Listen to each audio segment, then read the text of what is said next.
गणपतये नमो नमः। श्री सिद्धि विनायक नमो नमः। अष्ट विनायक नमो नमः। मंगल मूर्ति मोरया। करवा चौथ व्रत कथा। नमस्कार दोस्तों, आपका स्वागत है आपके अपने YouTube चैनल नवीन स्टोरी ऑडियो में। दोस्तों, आज हम करवा चौथ व्रत की संपूर्ण कथा सुनाने जा रहे हैं, तो दोस्तों कथा को बहुत ही ध्यानपूर्वक सुनिएगा।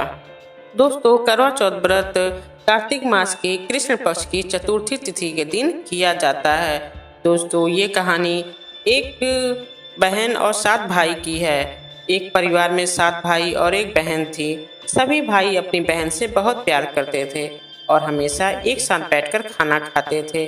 जब बहन की शादी हो गई तो बहन ने करवा चौथ का व्रत रख लिया। शाम को सभी भाई जब खाना खाने बैठे तो अपनी बहन को खाना के लिए बुलाया। तब बहन ने कहा कि आज मेरे चौथ माता का व्रत है। तब भाइयों ने सोचा कि चांद पता नहीं कब तक निकलेगा और उनकी बहन तो सुबह से भूखी है। उन सब ने उपाय सोचा और दूर पहाड़ पर जाकर आग जलाई और उसके आगे चलनी लगाकर चांद बना दिया और बोले कि बहन चांद उग आया। वह अपनी भाभीियों से बोली कि चांद उग आया। तो भाभियाँ बोली कि ये चांद आपके लिए उगा है। वह भोली थी, नकली चांद को अर्घ देकर भाइयों के साथ खाना खाने बैठ गई।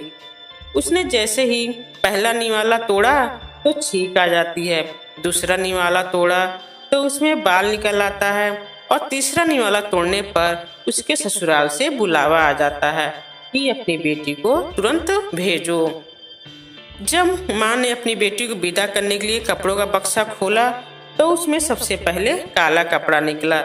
तब माँ इसे अपशगुन मानकर बहुत डर गई। उसने अपनी बेटी को एक चांदी का सिक्का देते हुए कहा कि तुझे रास्ते में जो भी मिले उसके पैर छूते जाना और जो तुझे सदा सुहागन होने का आशीर्वाद दे उसे ये सिक्का दे देना और अपने पल्लू में एक गांठ बांध लेना। वो पूरे रास्ते ऐसा ही करती गई, पर किसी ने उसे सदा सुहागन होने का आशीर्वाद नहीं दिया। जब वो अपने ससुराल पहुंची तो उसकी जेठ की लड़की खेल रही थी। उसने जेठ की लड़की का पैर छुआ तो उसने सदा सुहागन का आशीर्वाद दिया। तो उसने सिक्का उस लड़की को दे दिया और पल्लू पर गांठ बांध ली। जब घर के अंदर गई तो देखा कि उसके पति की मृत्यु हो चुकी है और वह घर के अंदर पड़ा है। जब उसके पति को जलाने के लिए ले जाने लगे तो उसने नहीं ले जाने दिया और तब सब गांव वालों ने कहा कि इस लाश के साथ गांव में नहीं रह सकती। तो उसने गांव के बाहर एक झोपड़ी बना ली और वह उसमें रहने लगी और अपने पति की सेवा करने लगी। रोज घर से बच्चे उसे खाना दे जाते थे। कुछ समय बाद माँ की चौथ आई तो उसने व्रत किया। रात को चौथ माता गाजती गरजती आई तो उसने माता के पैर पकड़ लिए। माता पैर छुड़ाने लगी और बोली, 7 भाइयों की भूखी बहन मेरे पैर छोड़। जब उसने पैर नहीं छोड़े तो चौथ माता बोली कि मैं कुछ नहीं कर सकती, मेरे से बड़ी तो बैसाख की चौथ आएगी, उसके पैर पकड़ना। तो दोस्तों, कुछ समय बाद बैसाख की चौथ आई तो उसने कहा कि मैं कुछ नहीं कर सकती, मेरे से बड़ी तो भादवे की चौथ आएगी, उसके पैर पकड़ना। जब भादवे की चौथ आई तो उसने भी यही कहा कि मैं कुछ नहीं कर सकती, मेरे से बड़ी तो कार्तिक चौथ है, वही तेरे पति को जीवन दे सकती है, लेकिन वो तेरे से सुहाग का सामान मांगेगी, तो तू वो सब तैयार रखना। लेकिन मैंने तुझे ये सब बताया है, ऐसा मत कहना। जब कार्तिक चौथ आई तो उसने अपने पति के लिए व्रत रखा। रात को चौथ माता आई तो उसने पैर पकड़ ली और चौथ माता बोली, 7 भाइयों की लाडली भूखी बहन पापनी मेरे पैर छोड़। तब वो बोली कि माता मेरे से भूल हो गई, मुझे माफ़ कर दो और मेरे पति को जीवन दान दो। दोस्तों, जब उसने माता के पैर नहीं छोड़े तो माता बोली कि ठीक है, जो सामान मैं मांगूंगी वो मुझे लाकर दे। माता ने जो सामान मांगा वो उसने लाकर दे दिया। तब चौथ माता बोली कि तुझे ये सब किसने बताया? वो बोली कि माता, मैं इस जंगल में अकेली रहती हूँ, मुझे ये सब बताने वाला यहाँ कौन आएगा? चौथ माता ने मांग में से सिंदूर लिया, आंख में से काजल, वह चितली उंगली से मेहंदी निकालकर उसके पति के ऊपर छीटा तो उसका पति जीवित हो गया। दोस्तों, चौथ माता ने उसके पति को जीवित कर दिया और सदा सुहागन का आशीर्वाद दिया। सुबह बच्चे जब खाना लेकर आए तो अपने चाचा को जीवित पाया। बच्चे दौड़कर घर गए और सबको बताया कि चाचा जीवित हो गए। जब सब लोग वहां गए तो देखा कि बच्चे सच कह रहे हैं। अपने बेटे को जीवित देखकर सास बहू के पैर पड़ने लगी तो बहू बोली, सासू जी, आप ये क्या कर रही हैं? मैंने कुछ नहीं किया, ये तो चौथ माता ने किया है। हे चौथ माता, जैसे उसको सुहाग दिया वैसे सभी को देना। तो प्रेम से बोलिए, चौथ माता की जय। करवा चौथ व्रत की दूसरी कथा। प्राचीन समय में एक पतिव्रता स्त्री थी, उसका नाम करवा था। वह अपने पति की सेवा करने में कोई कमी नहीं छोड़ती थी। कार्तिक कृष्ण पक्ष की चतुर्थी तिथि के दिन उसका पति जब नदी में स्नान कर रहा था तो एक मगरमच्छ उसका पैर पकड़कर नदी में ले जाने लगा। तब वह पति जोर जोर से करवा करवा कहकर पत्नी को मदद के लिए पुकारने लगा। पत्नी ने यह सब देखा तो उसने अपने साड़ी से एक सूत खींचकर मगर को फेंक दिया। वह उस सूत के धागे से बंधकर पति को आगे नहीं ले जा सका। करवा ने फिर धर्मराज को पुकारा। उस पतिव्रता की पुकार पर धर्मराज वहां उपस्थित हुए और बोले, हे पतिव्रते, कहो क्या चाहती हो? करवा बोली, महाराज, आप धर्मराज कहते हो और यहाँ अधर्म हो रहा है। देखो, मेरा पति नदी में स्नान कर रहा था तो इस मगरमच्छ ने उन्हें पकड़ लिया है। आप उसे मारकर मेरे पति को बचाएं। यमराज बोले, हे पुत्री, मगरमच्छ की आयु अभी मरने की नहीं हुई है, अभी इसकी आयु शेष है, इसलिए मैं इसको मृत्यु नहीं दे सकता। करवा बोली, भगवान, आप धर्मराज हैं, आपका धर्म दुष्टों को दंड देने का है, फिर आप ऐसा क्यों नहीं करते? धर्मराज उसकी बात सुनकर मौन थे। तब करवा फिर बोली, तो अब मैं ही मगरमच्छ को नदी सहित नष्ट कर देती हूँ। यमराज बोले, ऐसा मत करो पतिव्रते, नदी के नष्ट होने से तो सभी प्राणी दुखी हो जाएंगे। ऐसा कहकर उन्होंने उसके पति को छुड़ाकर मगर को सीधा यमपुरी में भेज दिया और कहा, देवी, आज कार्तिक कृष्ण पक्ष की चतुर्थी तिथि है, श्री गणेश जी की पूजा का दिन है। तुम्हारे करवा नाम से यह गणेश चतुर्थी प्रसिद्ध होगी। इस दिन जो सुहागने अपने पति की दीर्घायु के लिए चंद्रोदय होने पर अर्घ देकर पूजा करेंगी, उनकी इस व्रत के प्रभाव से समस्त मनोकामनाएं पूर्ण होंगी। आज तुम्हारा पतिव्रत धर्म भी धन्य हुआ जो तुमने अपने पति के प्राण बचाए। उसी समय से यह करवा चौथ व्रत पतिव्रताओं में प्रसिद्ध हुआ। हे चौथ माता, जैसा पुण्य फल पतिव्रता करवा को आपने अपनी कृपा से प्रदान किया, उसी तरह समस्त पतिव्रताओं को उनके करवा चौथ व्रत का फल प्रदान करें, उनके पतियों को दीर्घायु एवं सुख प्राप्त कराएं। तो प्रेम से बोलिए, गणेश भगवान की जय। करवा चौथ व्रत की तीसरी कथा। पांडा भैया की कथा। एक वणिक परिवार में 7 बेटों की बहुएं थीं। 6 बहुओं की पीहर वाले बहुत धनी थे और भरे पूरे परिवार के थे। छोटी 7वीं बहू के परिवार में कोई भाई बहन नहीं था और वह बहुत गरीब थी। इस कारण 6 बहुओं के पीहर से बहुत सा दान दहेज आया था और उसके पश्चात भी उसके भाई जब तब बहुत सा सामान भी लाते रहते थे। इस तरह परिवार में उन 6 बहुओं का बड़ा मान सम्मान था। छोटी बहू घर का सारा कामकाज करती थी, किंतु सभी उसकी बुराई करते थे। प्यार उसके सास ससुर भी नहीं करते थे और उसे खरी खोटी सुनाते रहते थे। एक दिन छोटी बहू घर से अकेली निकल पड़ी और बियावान जंगल में जाकर जोर जोर से रोने लगी, क्योंकि आज करवा चौथ का व्रत का दिन था। उसकी जेठानियों के घर से करवा चौथ व्रत के लिए उनके भाई करवा और सौभाग्य के सामान लेकर आए थे। छोटी बहू के घर में कौन था जो उसके लिए कुछ लाता?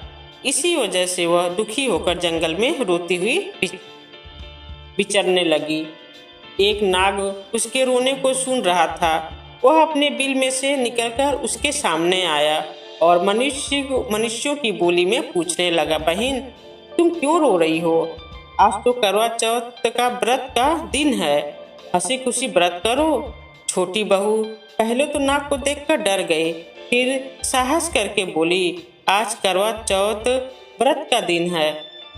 सब बहुओं के भाई आज करवा और बहुत सा सामान लेकर आए हैं। मेरे पीहर में कोई नहीं है जो मेरे लिए करवा और सामान लाता।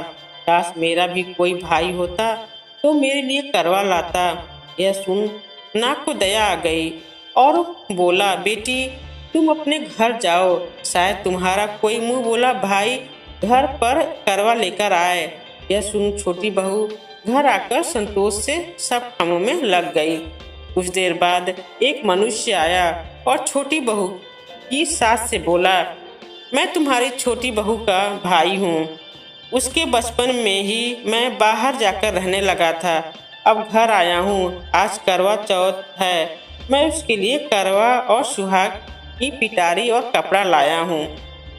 सास ससुर और सही बहुएं उसके लाए हुए बहुमूल्य सामान को आंखें फाड़ फाड़ कर देखने लगी। वाह, इतना सामान और इतना बेशकीमती! छोटी बहू ने प्रसन्न होकर अपने भाई का सत्कार किया और सास ससुर ने भी उसको प्रेम से भोजन आदि कराकर विश्राम करने को कहा। करवा चौथ का व्रत हंसी खुशी हो गया। अगले दिन छोटी बहू का भाई उसकी सास से बोला, माताजी मैं बहन को कुछ दिन घर ले जाकर रखूंगा, आप इसे मेरे साथ भेज दें। सास ने प्रसन्नता पूर्वक उस भाई के साथ भेज दिया। वह मनुष्य रूप में नागों का राजा था। वह उसे ससुराल से अपने महल लेकर आया और बोला, बहन तुम जितने दिन रह सको यहाँ हंसी खुशी रहो, अपनी इच्छा अनुसार खाओ पियो और सारे महल में मर्जी हो वहाँ घूमो, लेकिन ख्याल रखना कि सामने वाली नाद का ढक्कन उठाकर कुछ देखना नहीं। छोटी बहू भाई के महल में आराम कर रही थी। एक दिन जब भाई कहीं गया था तो उसने नाद का ढक्कन उठाकर देखने का विचार किया। उसने सुने महल में नाद के ढक्कन को उठाया तो उसे उसमें नाग के बच्चे इधर उधर घूमते मिले। जब उसे किसी के आने का आभास हुआ तो जल्दी से उस ढक्कन को रख दिया। जल्दी जल्दी में ढक्कन रखने से एक नाग के बच्चे की मुझ पर ढक्कन पड़ गया और वह उससे कट गई। शाम को नाग भैया आया। बहन ने सच बात तो कहकर अपनी गलती मानते हुए भाई से क्षमा मांगी। नाग भैया ने उसे क्षमा कर दिया। वह पूछ कटा नाग बांडा बांडा के नाम से बड़ा चिढ़ता था। उसने एक दिन नागिन माँ से पूछा, उसकी पूछ कैसे कटी? जब उसे मालूम हुआ कि उसकी बहन ने नाद का ढक्कन जल्दी जल्दी में रख दिया था सो उसकी पूछ कट गई। बांडा बोला, मैं उससे बदला लूँगा, मैं कुछ नहीं जानता। माँ ने उसे समझाया कि वह गलती से हुआ था, जानकर तो नहीं किया था। बांडा बोला, मैं यह नहीं जानता, मैं उससे जरूर बदला लूँगा। एक दिन बांडा अपनी बहन के घर चुपचाप पहुंचकर छिप गया। वह अवसर की तलाश में था कि उसे काटकर घायल करे। कमरे में जहां बांडा छिपा था और छोटी बहू बैठी थी वहीं उसकी सास आई और बातों ही बातों में उसने बहू से पूछा, बहू तुझे सबसे प्यारा भाई कौन लगता है? बहू ने तुरंत प्रसन्न होकर कहा, माताजी मुझे तो बांडा भैया सबसे प्यारा लगता है। बांडा यह बात सुन रहा था। वह सोचने लगा, मुझे धिक्कार है जो मैं अपनी बहन को जानबूझकर काटने आ गया हूँ। वह वहाँ से चुपचाप लौटने लगा। तभी उसे याद आया कि कल करवा चौथ का व्रत होने वाला है। उसने वहाँ से लौटकर करवा और अन्य ढेर सारा सामान इकट्ठा किया और अपनी बहन के घर लेकर पहुँच गया। बहन और उसकी सास ने उसका बहुत प्यार से स्वागत सत्कार किया। जब वो अपने घर पहुंचा तो माँ ने पूछा, क्या तुमने अपनी बहन से बदला ले लिया? बांडा बोला, माँ वो मुझे सबसे ज्यादा प्यार करती है, ऐसी बहन से कोई बदला लिया जाता है क्या? अब तो बांडा अपनी बहन के घर हर करवा चौथ पर करवा और अन्य सामान लेकर जाने लगा। सब लोग भाई बहन के प्यार से बहुत खुश थे। हे करवा चौथ माता, तुमने छोटी बहू के जैसे दुख के दिन फेरे, उसी तरह अपने अन्य व्रत करने वाली माता बहनों को दुखों से दूर रखना और सुहागिनों को उनका सुहाग अच्छा कर उनको सब प्रकार से संतानों सहित सुख संपत्ति प्रदान करना। तो प्रेम से बोलिए भगवान भोलेनाथ और माता पार्वती की जय। करवा चौथ व्रत की चौथी कथा, सती द्रौपदी द्वारा किए गए व्रत की कथा। एक समय पांडुपुत्र अर्जुन नीलगिरी पर्वत पर तपस्या करने चले गए। उनके पीछे उनके भ्राता और द्रौपदी को अनेक संकटों का सामना करना पड़ा। साथ ही द्रौपदी भी अर्जुन के विषय में चिंतित रहने लगी। एक दिन द्रौपदी ने भगवान श्री कृष्ण का स्मरण किया और उनके दर्शन देने पर उनको अपने कष्टों के विषय में बताया। तब शोक में डूबी द्रौपदी को धैर्य बंधाते हुए श्री कृष्ण ने संकटों के निवारण हेतु एक प्राचीन कथा सुनाकर व्रत अनुष्ठान करने का परामर्श दिया। उन्होंने द्रौपदी को बताया कि एक बार महिलाओं को कष्टों से दुखी देखकर पार्वती जी ने भोलेनाथ से कोई ऐसा व्रत बताने को कहा जो सुहागिन स्त्रियों को हर प्रकार से सुखी बनाए, उनके पतियों को दीर्घायु प्रदान करे, उन्हें सदा सुहागिन रखे। तब श्री शंकर जी ने उनको इस प्राचीन व्रत का वर्णन कर विवाहित स्त्रियों को हर प्रकार से सुख संपन्न रहने एवं उनके पतियों को दीर्घायु प्राप्ति करने वाला बताया। उन्होंने कहा कि एक समय एक ब्राह्मण परिवार था जिसमें 4 पुत्रों के अलावा एक कन्या गुणवती थी। परिवार के सभी व्यक्ति धार्मिक थे और वर्ष के सभी व्रत पूजा किया करते थे। एक बार कार्तिक कृष्ण चतुर्थी को माँ, बेटी तथा लड़कों की बहुओं ने करवा चौथ का व्रत रखा। शाम तक व्रत पूजा की समस्त तैयारियां हो गईं। चंद्रोदय होने की प्रतीक्षा हो रही थी। घर में पूरी पकवान बने थे। बेटी गुणवती को पकवानों की सुगंध ने उसकी भूख को जगा दिया। उसे भूखी और व्याकुल देखकर उसके दयालु भाइयों ने छल से भोजन कराने की सोचा। उन्होंने पीपल वृक्ष की आड़ में नकली चंद्रमा दिखाकर बहन गुणवती से अर्घ दिलाया और उसे भोजन करा दिया। भोजन करने वह बैठी ही थी कि उसके ससुराल से अचानक पति के देहांत की खबर आ गई। वह चित्कार करती हुई अपने ससुराल पहुंची तो वहाँ स्त्रियां तरह तरह की बातें करने लगीं। कोई स्त्री बोली, व्रत खंडनी आ गई। कोई कहती है अपने पति को ब्याह होते ही चुड़ैल खा गई। एक तो पति मरने का उसे गहरा सदमा लगा था।